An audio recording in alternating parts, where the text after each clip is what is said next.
guess my starting question on this is, we live in a world now where there's so much advice culture, so much guru culture, how to do this right, how to optimize this, how to be the best entrepreneur, and how to be the best husband, how to be the best wife. My question is, in terms of where we draw standards from as to what is considered healthy within relationships, let's take marriage, for example. Where do you think people can draw, what's a healthy metric by which to measure or judge one's relationship to a spouse, for example? I draw the analogy to like physical illness. The common cold, no one freaks out about because we know it's common. But oftentimes relationships, intimate relationships, exist with this discretion, with a lot of privacy, not a lot of sharing between people about what's considered normal, what's considered not normal. And I'm just curious your thoughts on where people can properly judge the parameters of, and I'm not being too specific here on purpose, but what's considered healthy in their dynamics, in their relationships, like where to draw that from. Does that make sense? I know it's a big question. It is. So let's go right to the most controversial. Sure. Love has got to go. Love is destroying relationships. Okay. Keep going. Say better. Because love can be so toxic. It can be so destructive. And we are bombarded with the message, love is everything. If there's a problem, it's because there's not enough love. Even racial tensions. Oh, we have to love each other. Before we love each other, can you put down the knife? Mm-hmm. Like, what do you... Love is going to be the solution? As opposed to? As opposed to morality? Mm-hmm. So love is destroying marriages. You want to tell your children how to get married? Tell them that love has nothing to do with it. What's your definition of love? It's a good question. Mm-hmm. Nobody knows. And yet, it runs our lives. We live for love, we kill for love, we die for love. It's a sickness. It's an idol. We shouldn't love our children and our spouses? It's an idol. Mm-hmm. It has become the idol, the god of the West. It's relatively new. It's romantic love. Are we making and it's that Hollywood. distinction? It's Hollywood that created it.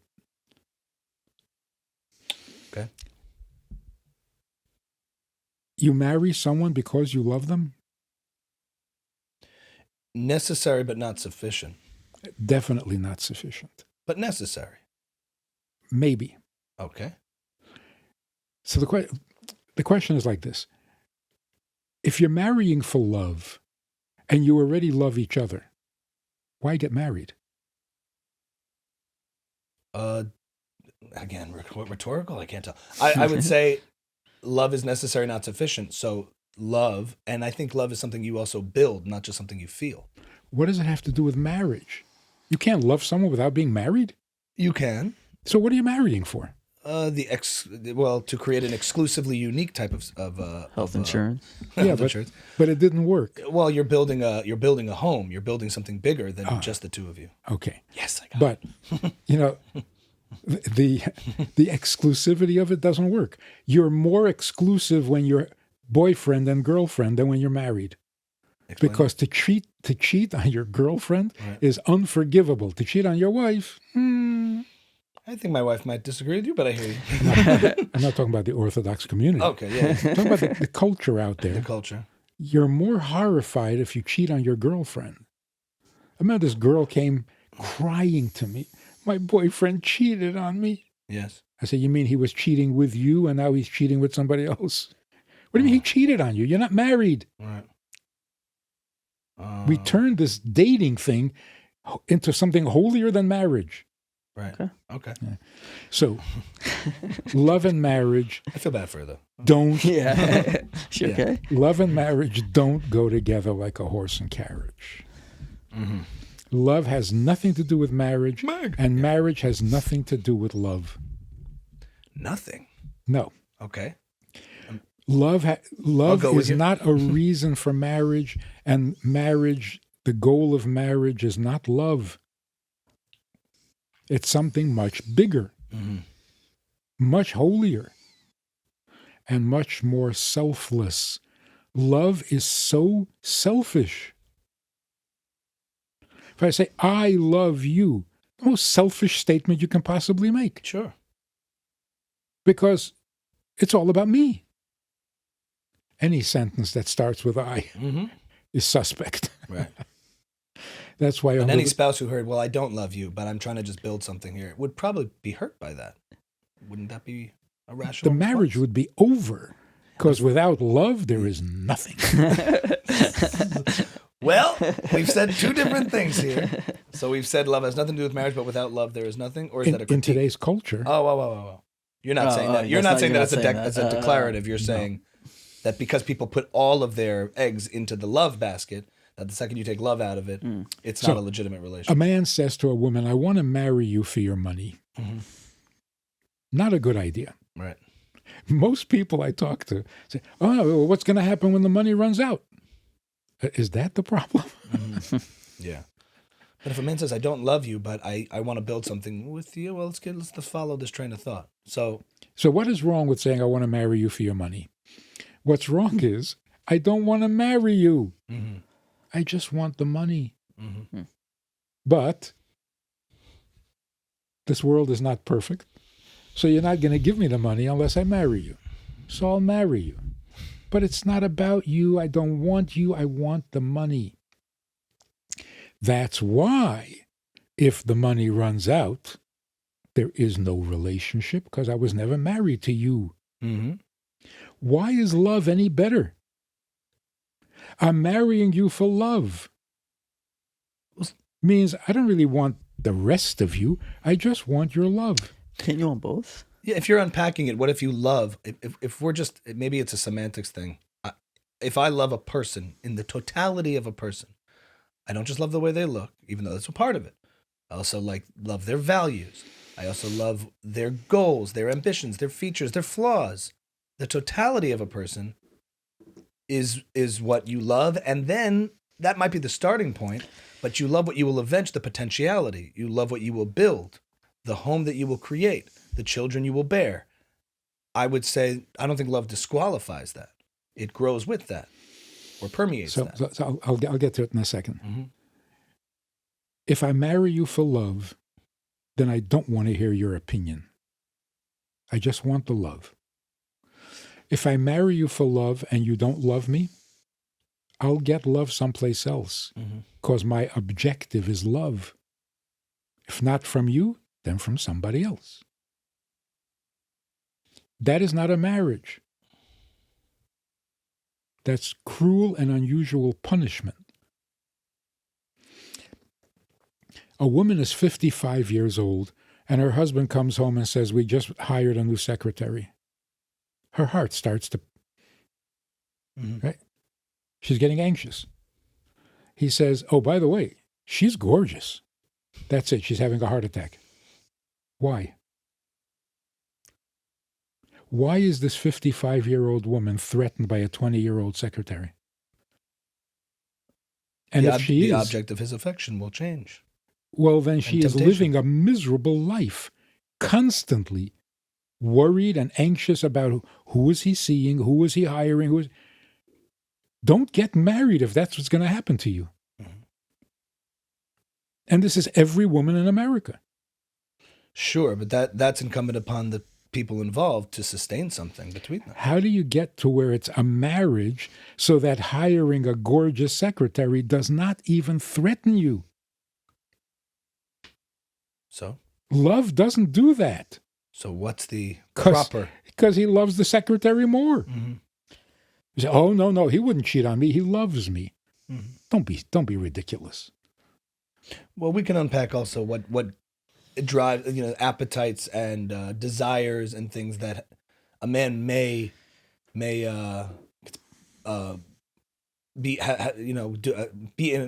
on his wife, have infidelity, and still care for his wife and succumb to a desire. And I think in certain cases, like, what drives women to cheat might be different than what drives men to cheat. And these are general things, but we can get into those controversial topics too. But I'm just curious what the antidote is. What's what would be the proper motivator and the proper thing to aspire to? Marriage, understood properly, Mm-hmm. is the solution. When you're married, no gorgeous secretary threatens your fidelity. Right. So what does it mean to be married? What does it mean to be married? And if not for love, then for what? Exactly right.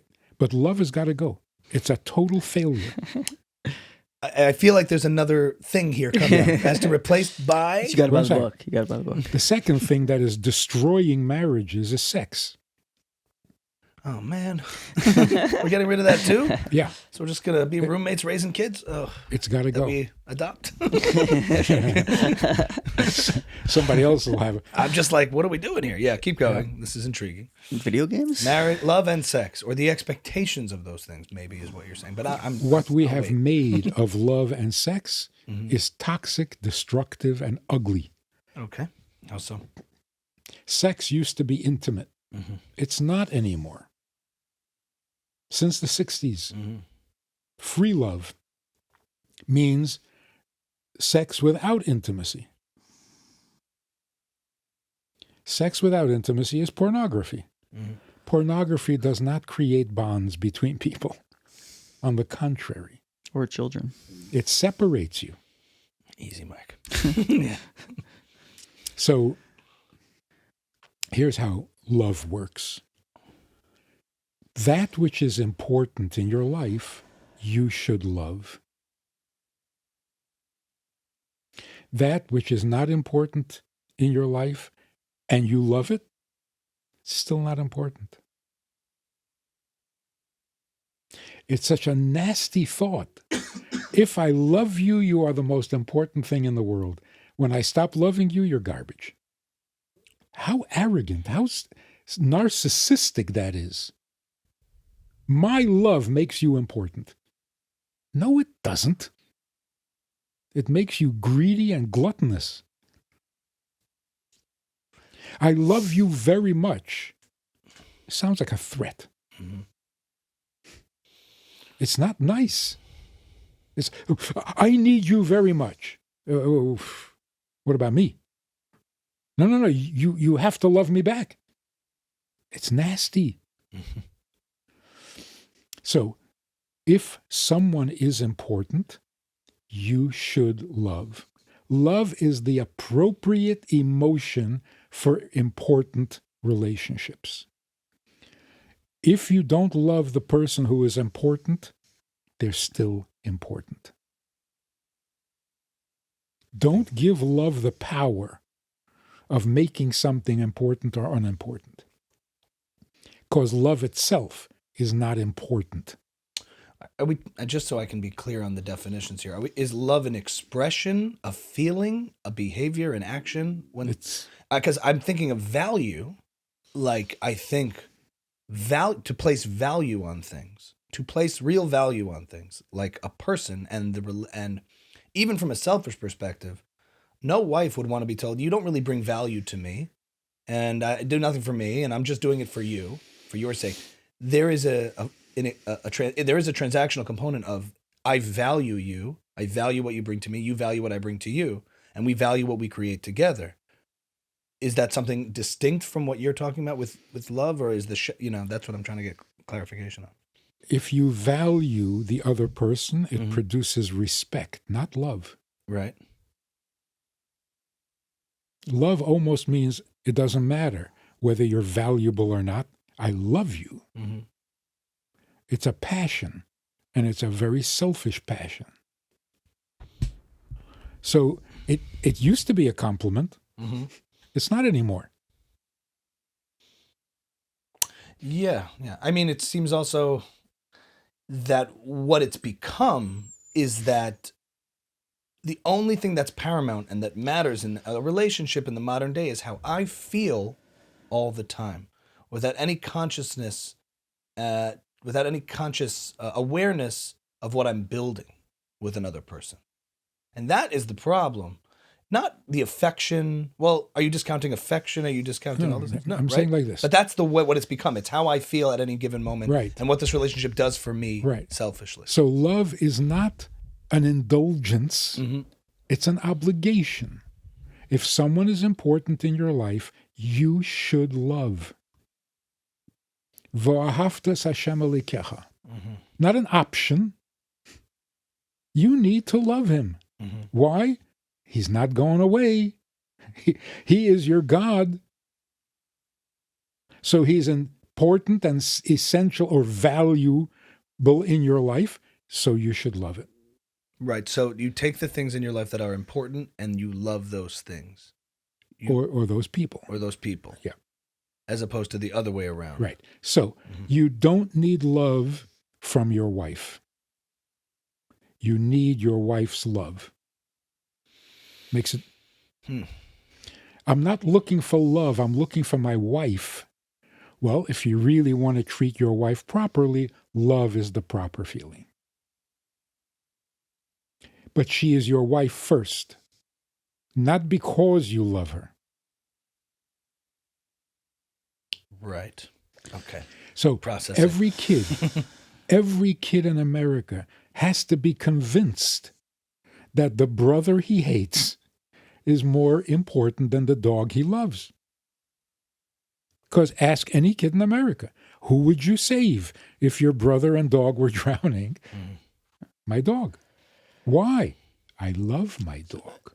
You see how poisonous this is? Have you seen couples in your work that do get married for the right reasons and still can't make it work? Mm-hmm.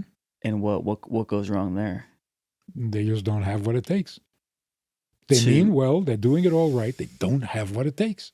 Like interpersonally, or or individually. And what characteristics and things does it take for successful, proper marriages in your mind? The ability to get past all things.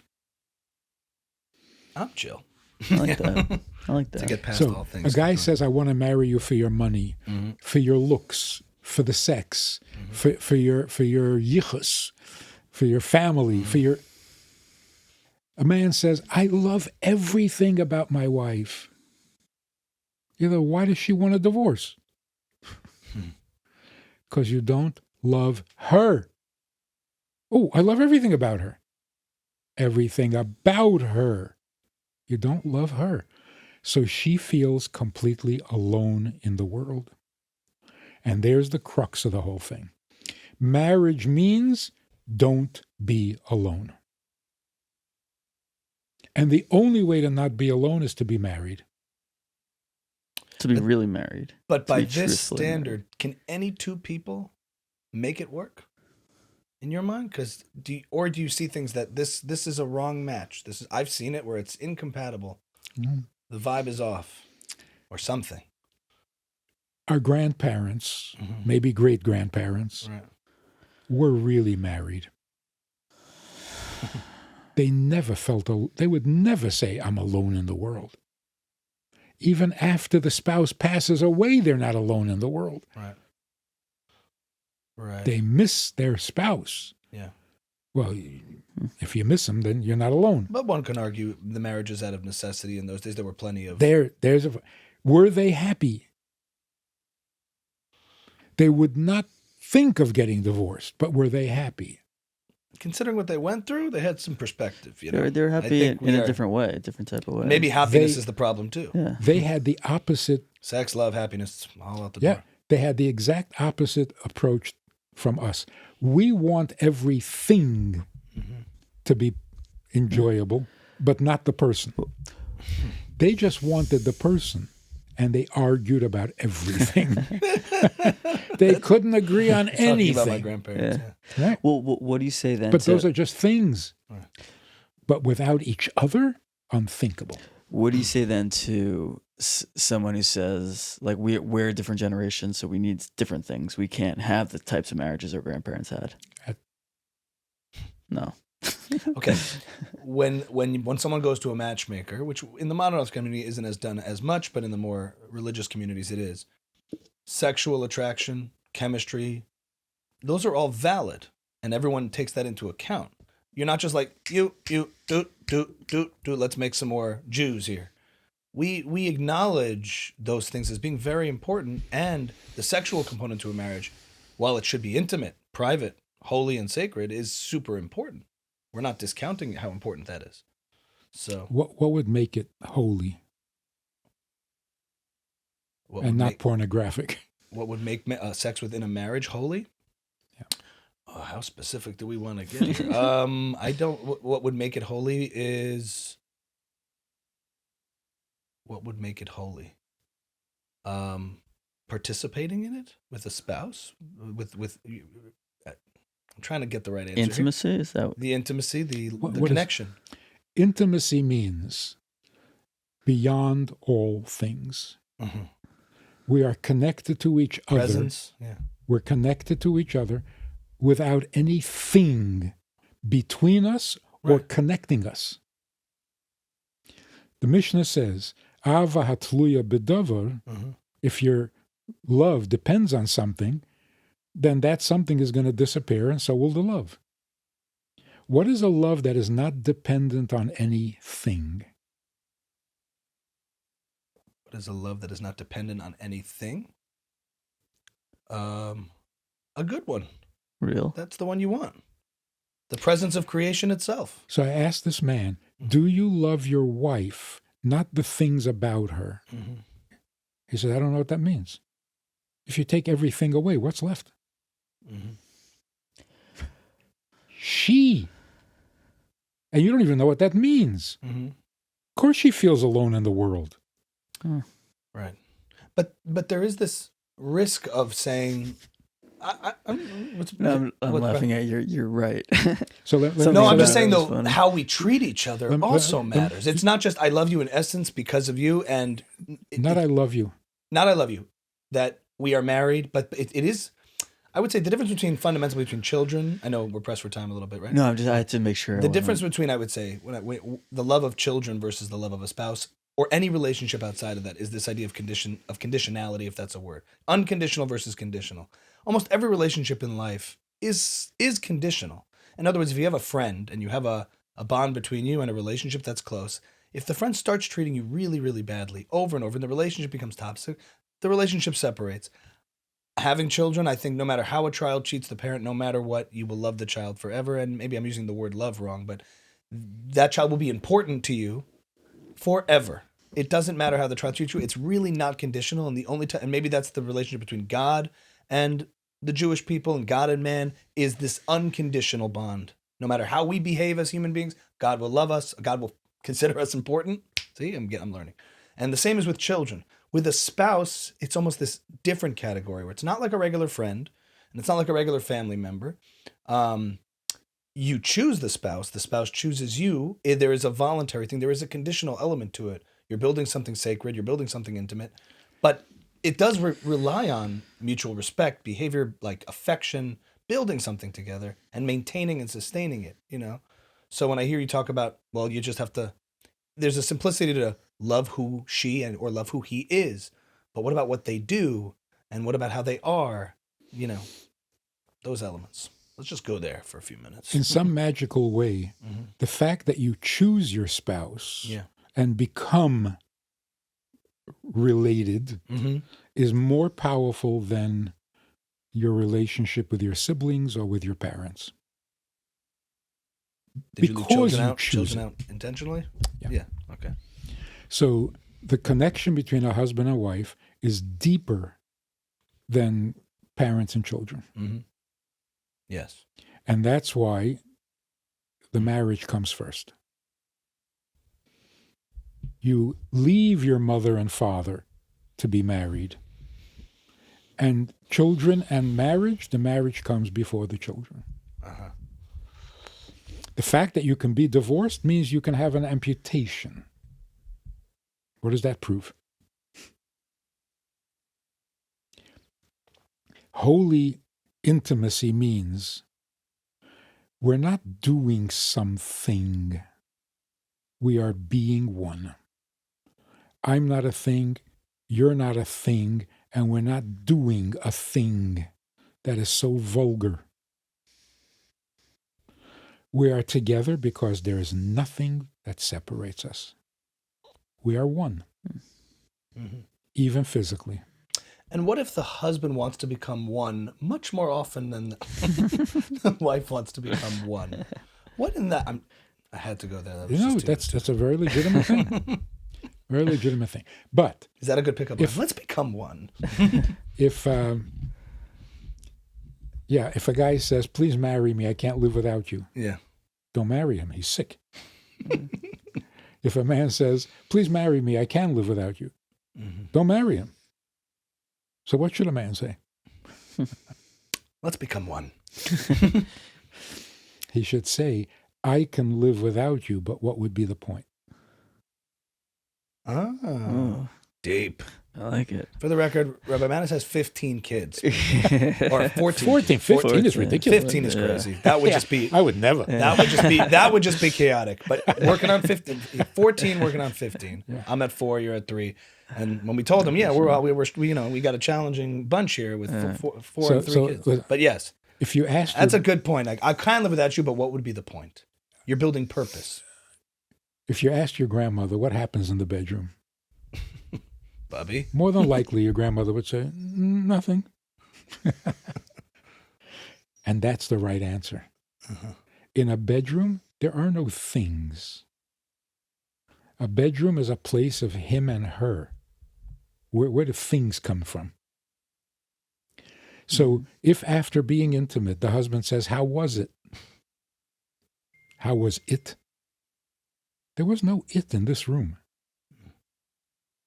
An it happened. There is no it. And therefore, there is no question of how was it. We were together. That's perfect. It's not a performance. But now, in the average home in America, sex is a performance. Connection over perfection, Michael. Yeah.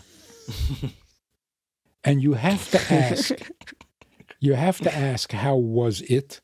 Because you have no idea. You were so wrapped up in your experience, you have no idea what the other person, that is so animalistic. It's so insulting. It's a lot easier to get there with the right person. It's not easy. Yeah. That's why we need halacha, advice, wisdom. Somebody said to me, "I don't need God to tell me how to have sex." I said, "You're right. But if you want intimacy, grow up." Yeah, for sex, you don't need any advice. But you do place value, back to that just original question of when two people are when you're choosing this person, this compatibility, chemistry.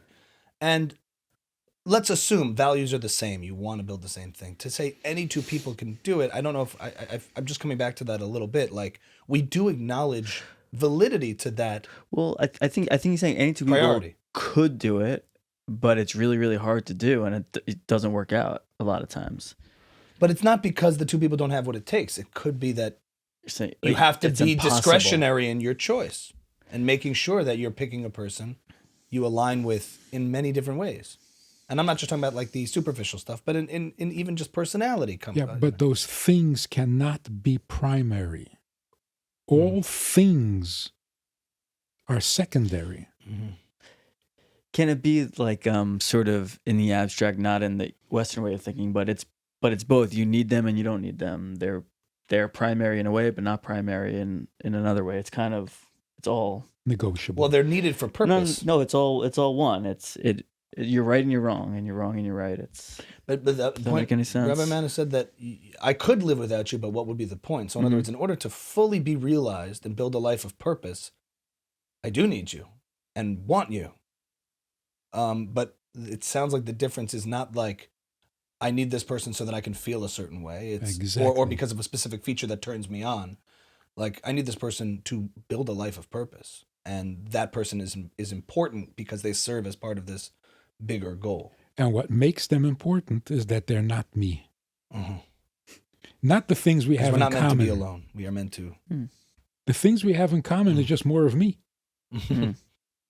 Right. To love someone really, someone and not something, is to love the fact that she is not me. Beautiful. And that's I the like hardest part to love, of course. Right. that. I like that. Yeah. Love that she is not me. And that's the biggest challenge when you're like getting ready to leave the house.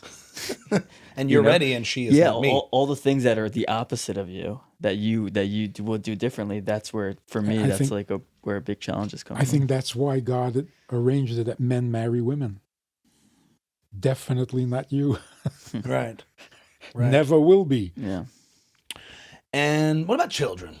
Parenting, relationships to For kids. 'em? Last thing we'll wrap up on, it's probably big too. We're almost at the 2-hour mark here. Mhm. But in what ways has parenting